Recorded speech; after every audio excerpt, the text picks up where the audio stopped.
ಭಾರತದಲ್ಲಿ ಭ್ರಷ್ಟಾಚಾರ ತಾಂಡವಾಡ್ತಾ ಇದೆ. ಬಹುತೇಕ ಅಭಿವೃದ್ಧಿಗಳು ಸ್ಥಗಿತ ಆಗಿದೆ.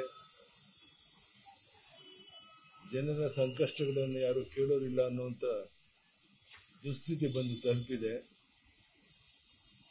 ಆದರೆ ಕೇವಲ ಪ್ರಚಾರದಲ್ಲಿ ಇವರು ತೊಡಗಿದ್ದು ಅಭಿವೃದ್ಧಿ ಕಡೆ ಗಮನ ಕೊಡ್ತಾ ಇಲ್ಲ. ನೀರಾವರಿ ಯೋಜನೆಗಳು ಸಂಪೂರ್ಣ ಸ್ಥಗಿತ ಆಗಿದೆ. ಕರ್ನಾಟಕ ರಾಜ್ಯದ ಯಾವುದೇ ಮೂಲೆಗೆ ಹೋದರೂ ಸಹ 1 ಕಿಲೋಮೀಟರ್ ರಸ್ತೆ ಆಗ್ತಿರೋದನ್ನ ತೋರಿಸ್ಲಿ ನೋಡೋಣ ಈ ಸರ್ಕಾರ. ಈ ರೀತಿ ಅಭಿವೃದ್ಧಿ ಕಾರ್ಯದ ಕಡೆ ಗಮನ ಕೊಡದೇನೆ ಗೊಂದಲ ಉಂಟು ಮಾಡ್ತಿರೋದು ಒಂದು ರೀತಿ ತೊಗಲದ ದರ್ಬಾರ್ ಈ ಸರ್ಕಾರ ಮಾಡ್ತಾ ಇದೆ.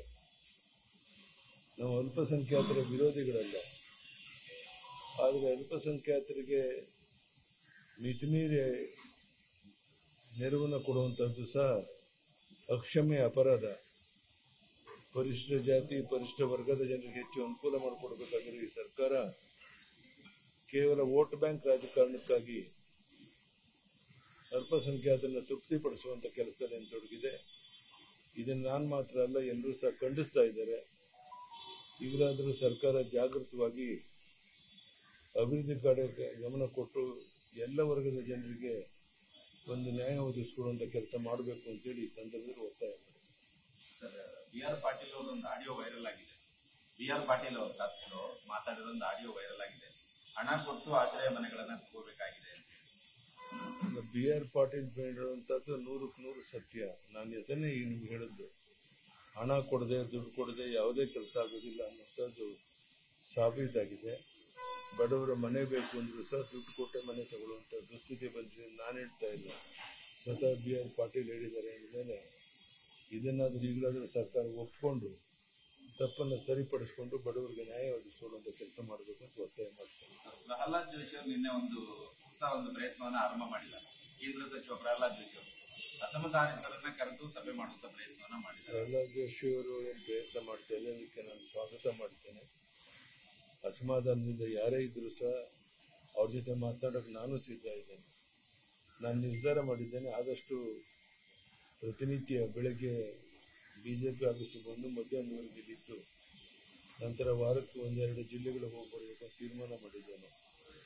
ಹೀಗಾಗಿ ಎಲ್ಲ ಕಡೆ ಓಡಾಟ ಮಾಡೋದ್ರಿಂದ ಅಲ್ಲಿ ನಮ್ಮ ಕಾರ್ಯಕರ್ತರ ಸಮಸ್ಯೆಗಳು ಬಗೆಹರಿಯುತ್ತೆ, ಅಭಿವೃದ್ಧಿ ಕಾರ್ಯಕರ್ತರ ಗಮನ ಕೊಟ್ಟಂಗಾಗುತ್ತೆ.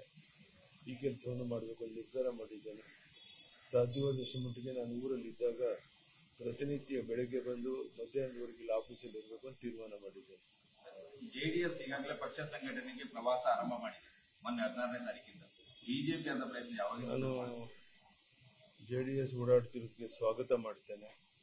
ಈಗ ಬಿಜೆಪಿ ಜೆಡಿಎಸ್ ಬೇರೆ ಅಲ್ಲ, ನಾವೆಲ್ಲ ಒಟ್ಟಾಗಿ ಒಂದಾಗಿರುವಂತದ್ರಿಂದ ಈಗಾಗಲೇ 100 ಬಾರಿ ಮಾಜಿ ಪ್ರಧಾನಿ ದೇವೇಗೌಡರ ಬಗ್ಗೆ ಸ್ಪಷ್ಟ ಹೇಳಿರುವಂತ ಪ್ರಧಾನಿ ನರೇಂದ್ರ ಮೋದಿ ಅವರಿಗಿರುವಂತ ನಂಬಿಕೆ ವಿಶ್ವಾಸದ ಬಗ್ಗೆ ಅವರಿಗಾಗಲೇ ವ್ಯಕ್ತಪಡಿಸಿದ್ದಾರೆ.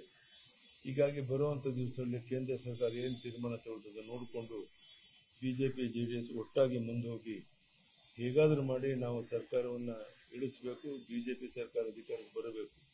ಆ ದಿಕ್ಕಿನಲ್ಲಿ ಏನೇನು ಪ್ರಯತ್ನ ಬೇಕು ಅದೆಲ್ಲವನ್ನ ಮಾಡ್ತೇವೆ. ಇದರ ನಡುವೆ ಕುಮಾರಸ್ವಾಮಿ ಅವರು ಮೊನ್ನೆ ಮಾತಾಡ್ತಾ ಅಸಮಾಧಾನವನ್ನು ವ್ಯಕ್ತಪಡಿಸಿದ್ದಾರೆ. ರಾಜ್ಯದಲ್ಲಿ ಯಾರೋ 4 ಜನ ಮಾತಾಡ್ತಾರೆ ಅಂತ ತಲೆ ಕೆಡಿಸ್ಕೋಬೇಡಿ, ಟಿಕೆಟ್ ಅನ್ನ ತರೋ ಜವಾಬ್ದಾರಿ ನಂದು, ಕೇಂದ್ರದಿಂದ ತರ್ತೀವಿ. ಅವರು ಹೇಳೋದ್ರ ಬಗ್ಗೆ ನಂದೇನು ಭಿನ್ನಾಭಿಪ್ರಾಯ ಇಲ್ಲ. ಅವರು ಕೇಂದ್ರದ ಸಚಿವರೋದ್ರಿಂದ ಆ ಮಾತು ಹೇಳೋದು ತಪ್ಪೇನಿಲ್ಲ. ಎಲ್ಲರೂ ಒಟ್ಟಾಗಿ ಹೋಗ್ತೇವೆ ಅನ್ನೋಂಥ ಅರ್ಥ ಈ ಮಾತಿನ ಗೊತ್ತಾಗುತ್ತೆ ಅಷ್ಟೇ, ಬೇರೆ ಏನು ಅಪಾರ್ಥ ಮಾಡ್ಕೊಳ್ಳೋ ಅಗತ್ಯ ಇಲ್ಲ. ನ್ಯೂಸ್ ಫಸ್ಟ್ ನಿರ್ಭೀತಿಯಿಂದ ನಿಮ್ಮ ಪರವಾಗಿ.